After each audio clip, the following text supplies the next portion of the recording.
Well, hello there. Kumusta po kayo? How are you? And thanks for tuning in to another edition of Paul Presents Art. So today we're going to do something a little bit different.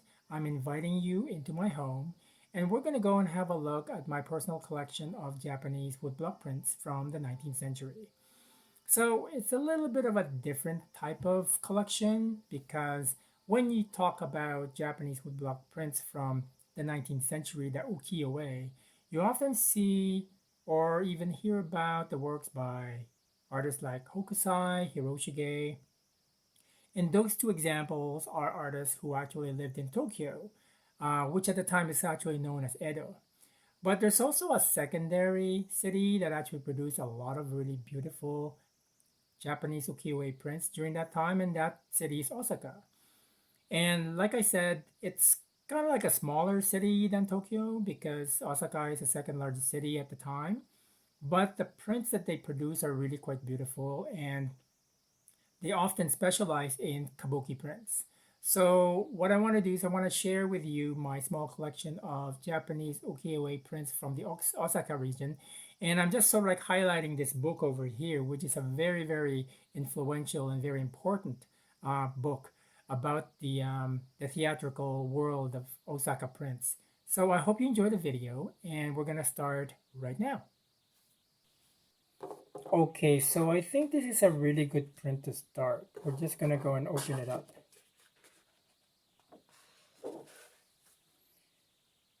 And the reason why I say this is a really good print to start is because it actually gives you an example.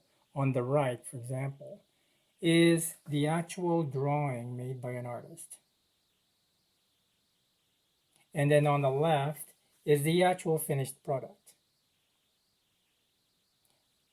So Osaka prints started being printed around a 1780, and then it kind of like ended abruptly around I would say 1860.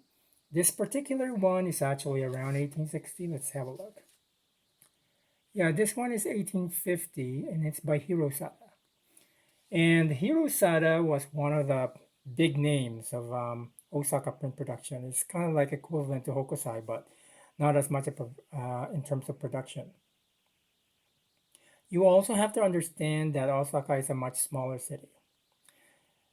It was also mentioned that like if the entire print production of Osaka was like around 15,000 in total between 1780 and around 1860.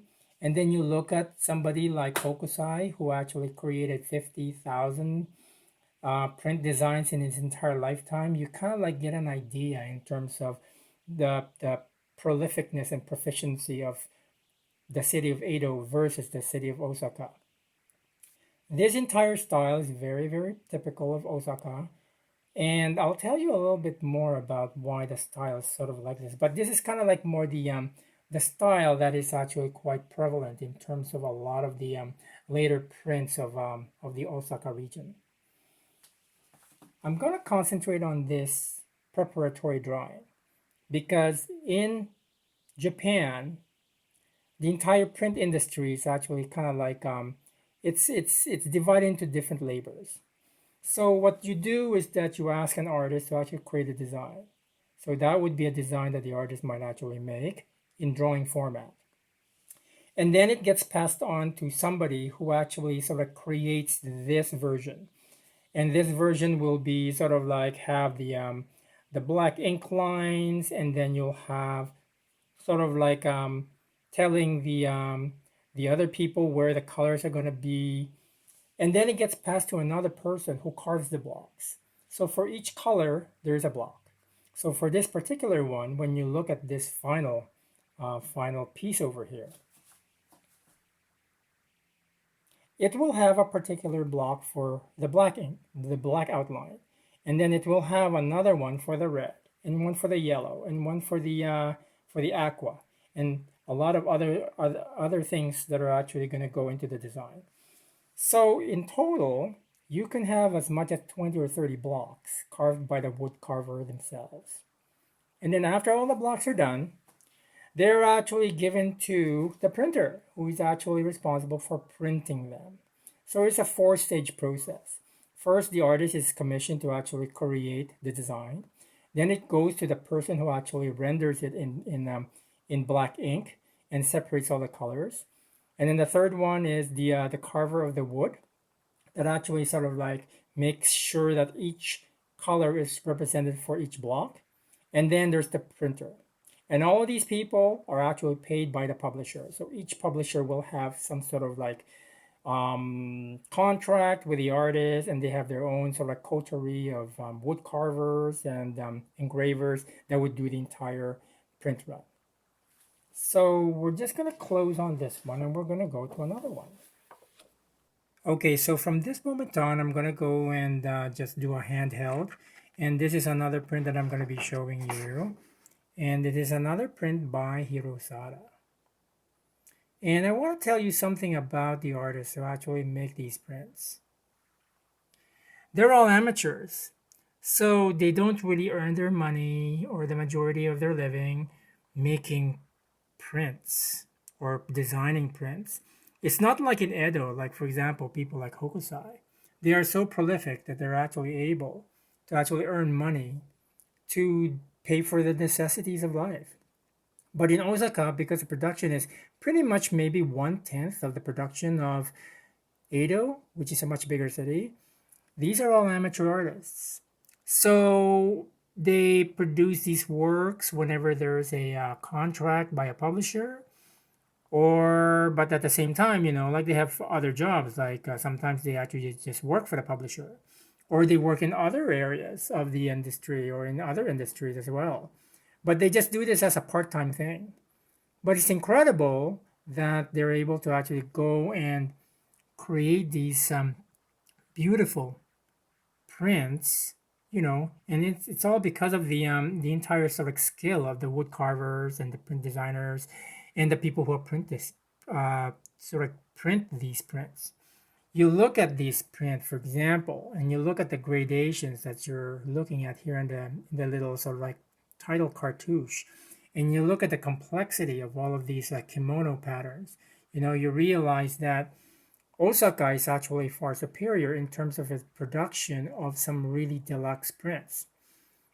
Incidentally, whenever there's a really important artist who is actually producing something for a really important sort of like kabuki actor or play, they would actually commission the publishers in Osaka to actually make the prints because they would be considered deluxe and they would actually use gold and silver and bronze pigments and all sorts of special types of techniques to print the prints.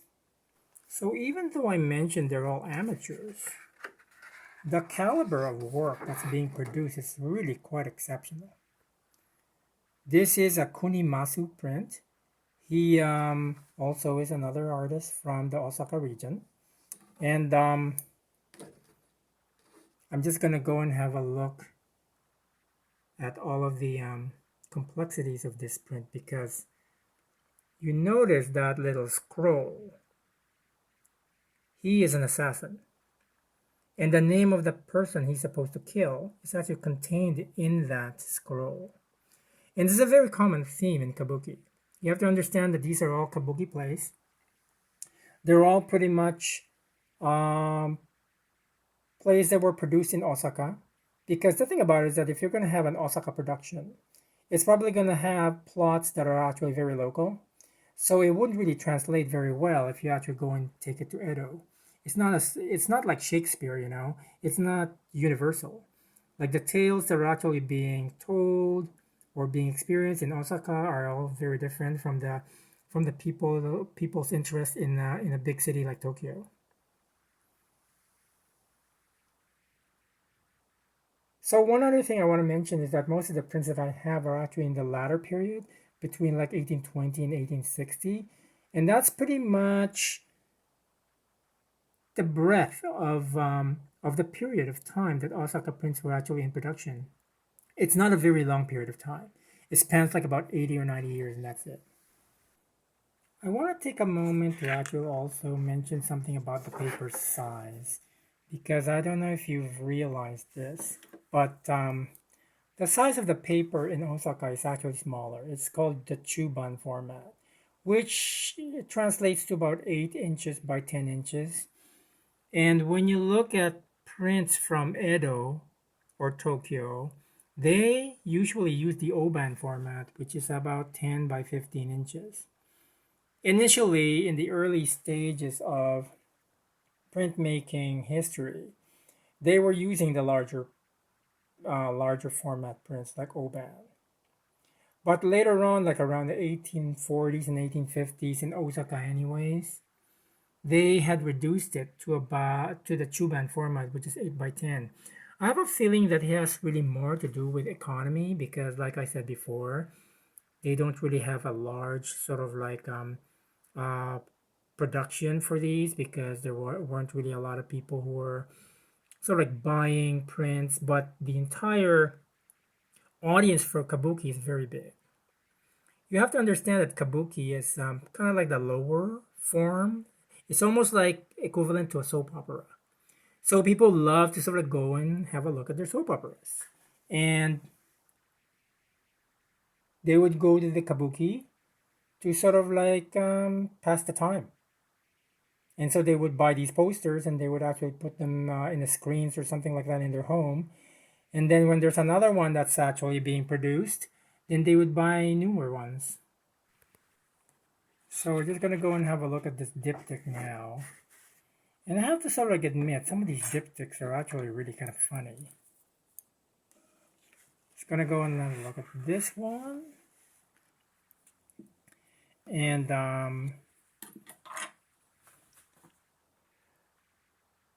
so this is depicting some sort of like a traveler. And I think the reason why this guy is naked is because he's a bandit and he's about to actually rob this woman. And then this little pole here is kind of like a little marker, when you're actually traveling on a highway and you see these markers that says 207 kilometers left to get to Tokyo or something like that. So those are those markers. And I think this guy, the reason why he's naked is because he's a bandit. But I don't read Japanese, so there's a description of the actor here. There's a description of the actor there. And there's also another one. Maybe that's the hero over there. I don't know. But yeah, it's just kind of one of those funny compositions that I think is kind of like delightful to sort of see. Just gonna go and close up on that a little bit there. So here's another diptych, but this diptych is a little bit more deluxe. Now the diptych itself is actually by another artist by the name of Yoshitaki. Now the funny thing about Yoshitaki is that these are some of his finer prints. I've seen some Yoshitakis that are really quite awful. But um, this particular composition is quite beautiful. Like it's a snow scene. There's an old man on the right. Um, I'm not really sure what's going on in here, but there are certain sort of like I think this is one of those serene scenes within a kabuki because when you really look at it, when you look at kabuki, which is kind of like akin to a soap opera, there's always like these moments of revelation, and then there's a lot of sort of like peak moments. But in between these peak moments are these sort of like serene, sort of like vignettes, and I think this is one of those serene vignettes that happen during a kabuki play. Okay, I'm going to show you one last print, and it's a triptych. That means it's got 3 panels. So let's see if I can do this with one hand over there. I'm gonna go like this. And this is also by Yoshitaki, which was produced around 1860. And this one is one of the more dynamic prints that I have. It's got this really beautiful sort of like riverscape over there, maybe seascape. Then there's this sort of like mask over there. And this is like a confrontation between 3 people, perhaps a confrontation between 3 clans. Um, the thing about this print is that it's printed with a lot of like metallic inks. When you look at this one, that's almost like a copper. This one is like silver. And then you look at this one, there's a lot more copper there, copper and silver over there. Let's do a little bit of a close-up of that. And each of the names of the kabuki actors and the roles that they're playing are usually in these cartouches over there. Now the thing about it is that a majority of the Osaka prints are kabuki because at some point, the entire sort of the entire sort of lexicon of subject matter in Japanese block prints can be categorized in terms of kabuki actors, that's one, landscapes, that's another, courtesan or geisha prints, that's another, sumo wrestlers, that's another, and then sort of touristic spots, that's another. And at some point, a lot of the print publishers in Osaka said that they can't really compete with Tokyo with regards to the other genres. But kabuki is something that's very popular everywhere. So they concentrated more of their efforts in producing kabuki prints. And that's the reason why a lot of the collections in public and private hands are kabuki prints because they're very popular, especially from Osaka. But if you're from Edo, like if you want to collect other things, like for example sumo wrestler prints, they're much rarer. And there's also other cities, like for example Yokohama and Nagasaki, who do have a print tradition, but they're also very rare. So what I'm going to do is I'm going to leave it at that for now. We're going to end it on that. And I hope you didn't find it too boring. I just wanted to sort of like highlight this because it's something that I've been really interested in for many, many years. Mainly because the Osaka print tradition is something that is actually quite specialized. And also, I recently learned about the amateur status of the artist. So that kind of really intrigued me and explained a lot of things about this work. So thank you so much for spending some time with me today. Maraming salamat po sa inyong lahat. If you enjoyed this video, please feel free to subscribe. You can like it, and you can also share it on your social media channels. And on that note, I'm going to say goodbye. Thank you. Maraming salamat po sa inyong lahat. You have a great day, and I hope art continues to inform your life.